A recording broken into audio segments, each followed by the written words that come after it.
The ডিবেটে আপনাদের স্বাগত। আজ আমরা ঋত্বিক চক্রবর্তীর লেখা ছোট গল্প অপরিণীতা থেকে জন্ম নেওয়া এক জটিল নৈতিক সংকটের গভীরে যাব। গল্পের কেন্দ্রে আছে রক্তিম, যে জানতে পারে এক দুরারোগ্য ব্যাধিতে তার আয়ু ফুরিয়ে আসছে। আর এই চরম সত্যটা জানার পর সে তার ভালোবাসার মানুষ রিনিকে কোনো কিছু না জানিয়ে তাকে দূরে সরিয়ে দেওয়ার এক কঠিন সিদ্ধান্ত নেয়। আর আজ আমাদের আলোচনার কেন্দ্রে থাকবে এই প্রশ্নটা, রক্তিমের এই নীরবতা কি ভালোবাসার এক চূড়ান্ত আত্মত্যাগ ছিল, যা সে রিনিকে ভবিষ্যতের এক ভয়াবহ যন্ত্রণা থেকে বাঁচানোর জন্য করেছিল, নাকি এটা ছিল এক চরম ভুল, যা রিনির কাছ থেকে সত্য জানার এবং নিজের জীবনের সিদ্ধান্ত নেওয়ার অধিকারটাই কেড়ে নিয়েছিল? আমি এই যুক্তির পক্ষে থাকব যে রক্তিমের সিদ্ধান্তটা তার গভীর ভালোবাসারই এক প্রতিফলন, এক নিঃস্বার্থ আত্মত্যাগ। আর আমি মনে করি রক্তিমের উদ্দেশ্য হয়তো মহৎ ছিল, কিন্তু তার নেওয়া পথটা ছিল ভুল। এই সিদ্ধান্ত রিনিকে বাঁচায়নি, বরং তাকে আরও গভীর এক মানসিক যন্ত্রণার মধ্যে ঠেলে দিয়েছে। তাহলে আমি আমার অবস্থানটা দিয়েই শুরু করি। দেখুন, রক্তিমের পুরো সিদ্ধান্তের পেছনে যে চালিকা শক্তিটা কাজ করছে, সেটা হলো রিনিকে রক্ষা করার একটা তীব্র ইচ্ছা। সে ডাক্তারদের কাছ থেকে জেনেছে যে তার হাতে বড়জোর ৬ থেকে ৮ মাস সময় আছে। খুব কম সময়। হ্যাঁ, একদমই। তো এই ভয়ঙ্কর সত্যিটা মাথায় রেখে সে একটা ছবি কল্পনা করার চেষ্টা করছে। রিনি তার জীবনের সেরা সময়টা, তারুণ্যের সবচেয়ে উজ্জ্বল দিনগুলো হাসপাতালের করিডোরে, কেমোথেরাপির গন্ধে আর একজন মৃত্যুপথে যাত্রীর পাশে কাটিয়ে দিচ্ছে। এই ছবিটা সে মেনে নিতে পারেনি। গল্পে তার নিজের ভাবনাটা খুব স্পষ্ট, তাই না? She deserved laughter, she deserve someone whole, not someone disappearing. সে রিনির জন্য হাসি চেয়েছিল, একটা সম্পূর্ণ জীবন চেয়েছিল, হারিয়ে যেতে থাকা একটা মানুষের ছায়া নয়। আর এই সিদ্ধান্ত নিতে গিয়ে রক্তিম যে কী পরিমাণ মানসিক যন্ত্রণা সহ্য করেছে সেটাও দেখতে হবে। রিনিকে দূরে ঠেলে দেওয়ার জন্য বলা প্রত্যেকটা রূঢ় কথা, প্রত্যেকটা অভিনয় তার নিজের ভেতরটাকেই যেন চিড়ে ফেলছিল। গল্পে যেমন বলা হয়েছে, every small cruelty felt like a blade cutting him from inside. সে নিজের শান্তি, নিজের স্বস্তি সবকিছু বিসর্জন দিয়েছিল শুধু একটাই কারণে। তার ভয় ছিল সত্যিটা জানলে রিনি ভালোবাসার টানে নিজের পড়াশোনা, নিজের ভবিষ্যৎ, নিজের জীবনটাকেই হয়তো থামিয়ে দেবে। তাই সে নিজেকে একজন খলনায়ক হিসাবে দাঁড় করিয়েছে, যাতে রিনি তাকে ঘৃণা করে, তাকে ভুলে গিয়ে নিজের জীবন নিয়ে এগিয়ে যেতে পারে। আমার মতে এর চেয়ে নিঃস্বার্থ ভালোবাসা আর কি হতে পারে? আপনি রক্তিমের ভেতরের যন্ত্রণা আর তার মহৎ উদ্দেশ্যের কথা বলছেন। আমি সেটা অস্বীকার করছি না, একেবারেই না। কিন্তু মুদ্রার অপর পিঠটাও তো দেখতে হবে। এই তথাকথিত রক্ষা করার চেষ্টাটা রিনির উপর কী প্রভাব ফেলেছিল? রক্তিম রিনিকে এক ভয়াবহ বিভ্রান্তি, আত্মসন্দেহ আর প্রত্যাখ্যানের কষ্টের মধ্যে একা ফেলে দিয়েছে। রিনি তো জানতেই পারছিল না তার কী দোষ। তার নিজের কথাগুলোই ভাবুন, I don't know what hurts more, thinking he stopped caring or thinking he never cared at all. এই দুটো ভাবনার মধ্যে যে কী পরিমাণ যন্ত্রণা লুকিয়ে আছে তা কেবল যে এই পরিস্থিতির মধ্যে দিয়ে যায় সেই জানে। ঠিক। ভালোবাসার মূল ভিত্তি তো সততা আর বিশ্বাস। রক্তিম রিনিকে এই দুটো জিনিস থেকেই বঞ্চিত করেছে। সে নিজের মতো করে রিনির জন্য কোনটা ভালো কোনটা খারাপ সেই সিদ্ধান্ত নিয়েছে। এটা তো রিনির বুদ্ধিমত্তা, তার মানসিক শক্তি এবং তার ভালোবাসার উপর এক ধরনের অনাস্থা প্রকাশ করা। শুধু আমি নই, গল্পের অন্য চরিত্ররাও কিন্তু এই একই কথা বলছে। রক্তিমের সবচেয়ে কাছের বন্ধু অর্পণ তাকে সরাসরি বলেছিল, you think that's noble? No, it's lonely. এমনকি তার নিজের বোন, যে তাকে সবচেয়ে ভালো বুঝত, সেও বলেছিল, you are not saving her, you are breaking her. এ কথাগুলো তো আর হাওয়ায় ভেসে আসেনি। এগুলো দেখায় যে রক্তিমের কাজটা বাইরে থেকে যতটা মহৎ মনে হচ্ছে, ভেতর থেকে ততটাই আত্মকেন্দ্রিক এবং আমার মতে ভুল ছিল। কিন্তু আপনি আত্মকেন্দ্রিক শব্দটা ব্যবহার করছেন, এখানেই আমার আপত্তি। দেখুন, রক্তিমের কাছে মূল বিষয় ছিল রিনির দীর্ঘমেয়াদী মানসিক সুস্থতা। সে স্বল্পমেয়াদী কষ্ট আর দীর্ঘমেয়াদী যন্ত্রণার মধ্যে একটাকে বেছে নিয়েছিল। সে জানত সত্যিটা বললে রিনি হয়তো সাময়িকভাবে তার পাশে থাকার শক্তি পেত, কিন্তু তার মৃত্যুর পর যে শূন্যতা তৈরি হতো, যে শোকের পাহাড় রিনির ওপর ভেঙে পড়ত, সেটা রিনিকে হয়তো সারা জীবনের জন্য পঙ্গু করে দিত। রক্তিম রিনিকে সেই অনিবার্য আঘাত থেকে বাঁচাতে চেয়েছিল। এটাকে হয়তো এক ধরনের প্রোটেক্টিভ প্যাটার্নালিজম বলা যেতে পারে, যেখানে সে রিনির ভালোর জন্য তার অধিকারকে অগ্রাহ্য করেছে। প্রশ্ন হল, ভালোবাসায় এই ধরনের অভিভাবকত্ব কি সবসময় ভুল? তার ডায়েরির ওই লাইনটা ভাবুন, I didn't want my ending to be the cage around your beginning. সে চায়নি তার জীবনের শেষটা রিনির জীবনের শুরুর জন্য একটা খাঁচা হয়ে উঠুক। এটা কি স্বার্থপরতা? আপনি খুব গুরুত্বপূর্ণ একটা শব্দ ব্যবহার করলেন, অধিকার। এই তথাকথিত সুরক্ষা তো ঋণীর অধিকারটাই কেড়ে নিয়েছে। ভালোবাসার মানুষকে তার জীবনের সবচেয়ে কঠিন সময়ে সঙ্গ দেওয়া, তার পাশে থাকার অধিকার ঋণী ছিল। এটা শুধু অধিকার নয়, হয়তো তার ভালোবাসার দায়িত্বও ছিল।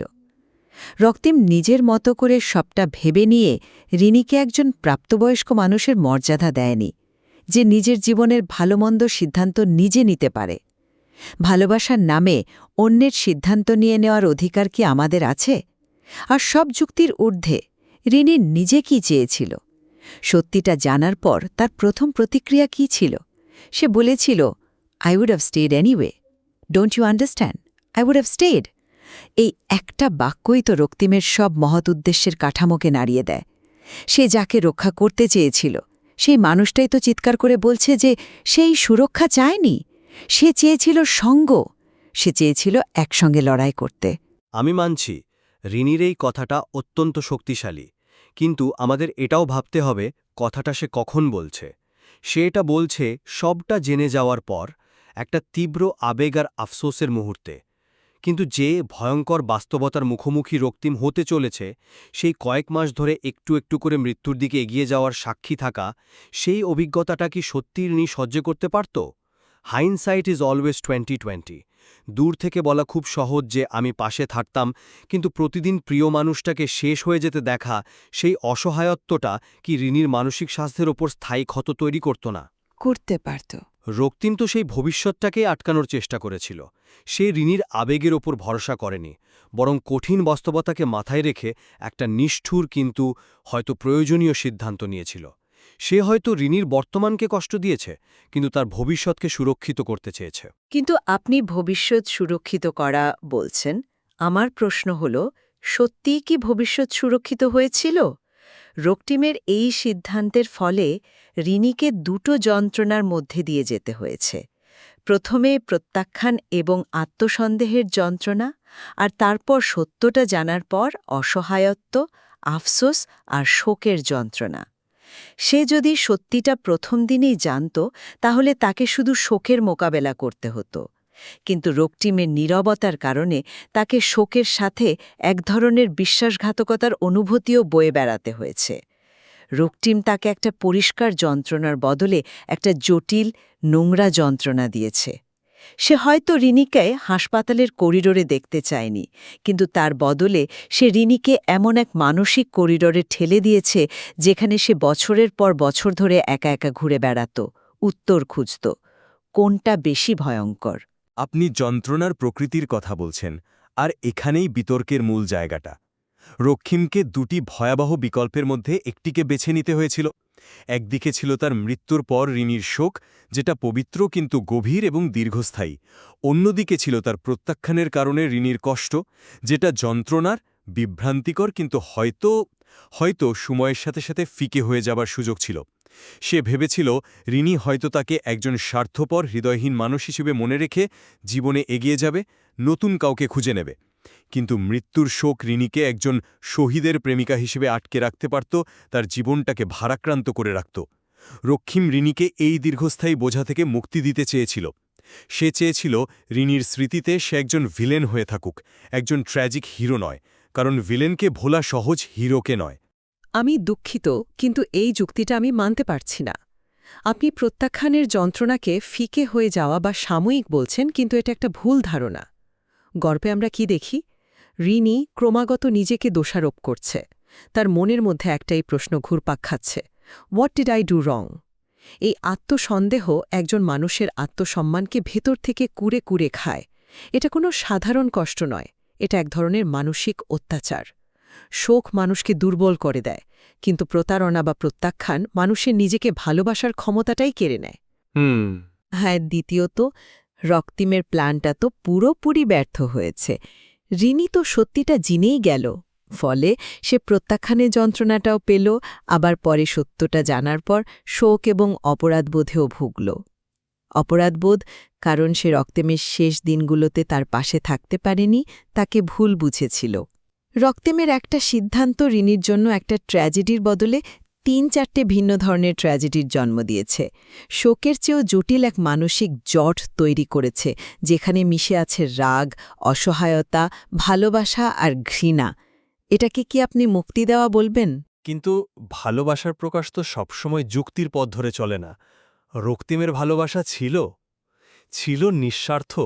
সে নিজের একাকিত্ব, নিজের শারীরিক যন্ত্রণা আর আসন্ন মৃত্যুর ভয়, এই সব কিছুকে একপাশে সরিয়ে রেখে শুধু রিনির ভবিষ্যতের কথা ভেবেছে। তার ডায়েরির প্রতিটি পাতা, তার শেষ মুহূর্তের ভাবনাতেও শুধু রিনিই ছিল। তার লেখা শেষ কথাগুলো দেখুন, forgive me for living before I ever truly arrived. এর মধ্যে যে আকুতি, যে ভালোবাসা আর যে আত্মত্যাগ আছে, সেটাকে কিভাবে অস্বীকার করবেন? সে তো নিজের যন্ত্রণা নিয়ে ভাবেনি, সে নিজেকে রিনির জীবন থেকে মুছে ফেলতে চেয়েছিল, যাতে রিনির জীবনের ক্যানভাসটা পরিষ্কার থাকে, নতুন করে রং করার জন্য। এর চেয়ে বড় ভালোবাসা আর কি হতে পারে, যখন আপনি আপনার প্রিয় মানুষটির সুখের জন্য তার জীবন থেকে স্বেচ্ছায় মুছে যেতে রাজি হন? একসঙ্গে পথ চলা। রক্তিম তার ভালোবাসাকে প্রকাশ করার বদলে লুকিয়ে রেখে সেই সম্পর্কের মূল ভিত্তিটাকেই অস্বীকার করেছে। সে রিনিকে তাকে ভালোবাসার সুযোগটুকুও দেয়নি, তার সেবা করার সুযোগ দেয়নি, তার পাশে দাঁড়িয়ে লড়াই করার সুযোগ দেয়নি। এটা ভালোবাসার প্রকাশ নয়, এটা ভালোবাসার ওপর এক ধরনের বিশ্বাস। সে রিনির ভালোবাসার শক্তির ওপর বিশ্বাস রাখতে পারেনি। সে হয়তো ভেবেছে রিনি দুর্বল, সে হয়তো ভেবেছে রিনি এই ঝড়টা সামলাতে পারবে না। তার বোন যেমনটা বলেছিল, you deserve someone who knows why you're living. এই কথাটা শুধু রিনির জন্য নয়, রক্তিমের নিজের জন্যও সত্যি। রক্তিম নিজেকেও তো বঞ্চিত করেছে। সে তার জীবনের শেষ দিনগুলোতে তার ভালোবাসার মানুষের সঙ্গ থেকে নিজেকে বঞ্চিত করেছে। আমার মতে তার কাজটা ভালোবাসার প্রকাশ নয়, বরং ভয় থেকে জন্ম নেওয়া এক ধরনের পলায়নবৃত্তি। সে কঠিন পরিস্থিতির মুখোমুখি হওয়ার ভয় পেয়েছে এবং পালিয়ে যাওয়ার জন্য ভালোবাসার একটা মহৎ মুখোশ তৈরি করেছে। আমি পলায়ন বৃত্তি শব্দটার সঙ্গে একমত নই। আমার মনে হয় এটা ছিল সাহসের এক অন্য রূপ। মুখোমুখি লড়াই করাটাই সবসময় সাহসের একমাত্র পরিচয় নয়। কখনো কখনো প্রিয়জনের ভালোর জন্য নিজেকে আড়ালে সরিয়ে নেওয়াটা আরও বেশি কঠিন, আরও বেশি সাহসের কাজ। রক্তিম সেই কঠিন পথটাই বেছে নিয়েছিল। সে রিনিকে একটা সুন্দর জীবন উপহার দিতে চেয়েছিল, ইভান যদি তার জন্য তাকে রিনির চোখে খারাপ হতে হয়, তার স্মৃতি থেকে হারিয়ে যেতে হয়। এটা এক ধরনের চূড়ান্ত আত্মত্যাগ। আমার কোনো প্রশ্ন নেই, কিন্তু উদ্দেশ্য যতই মহৎ হোক, তার নেওয়া পদক্ষেপটা সম্পর্কটাকে অসম্মান করেছে। ভালোবাসা মানে কঠিন সময়ে হাতটা আরও শক্ত করে ধরা, একা অন্ধকারে ঠেলে দেওয়া নয়। সে রিনিকে ভালোবাসলেও সে ভালোবাসার উপর, তাদের সম্পর্কের ওপর বিশ্বাস রাখতে পারেনি। আর বিশ্বাস ছাড়া ভালোবাসা তো অসম্পূর্ণ। রক্তিমের সিদ্ধান্তটা নিঃসন্দেহে বিতর্কিত এবং এর কোনো সহজ উত্তর নেই। কিন্তু আমার কাছে এর পেছনের উদ্দেশ্যটা ছিল বিশুদ্ধ, নিঃস্বার্থ ভালোবাসা। সে চেয়েছিল তার ভালোবাসার মানুষটি যেন তার জীবনের একটা দুঃখজনক অধ্যায় হয়ে আটকে না থাকে, বরং ডানা মেলে উঠতে পারে, স্বাধীনভাবে বাঁচতে পারে। তার পদ্ধতি হয়তো ত্রুটিপূর্ণ ছিল, কিন্তু তার ভালোবাসা ছিল প্রশ্নাতীত।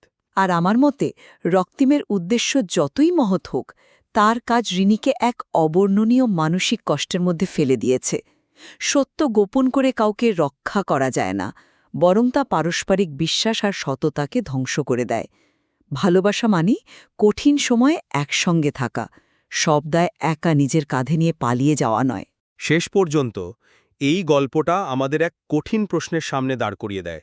ভালোবাসার নামে নেওয়া সিদ্ধান্তগুলো কি সবসময় ভালোবাসার সর্বোত্তম প্রকাশ? রক্তিমের ভালোবাসা এবং তার সিদ্ধান্তের ফলাফল পাঠককে ভাবতে বাধ্য করে যে কোনটা বেশি যন্ত্রণার, এক কঠিন সত্যের মুখোমুখি হওয়া নাকি এক দীর্ঘ, কষ্টদায়ক মিথ্যার অন্ধকারে বেঁচে থাকা।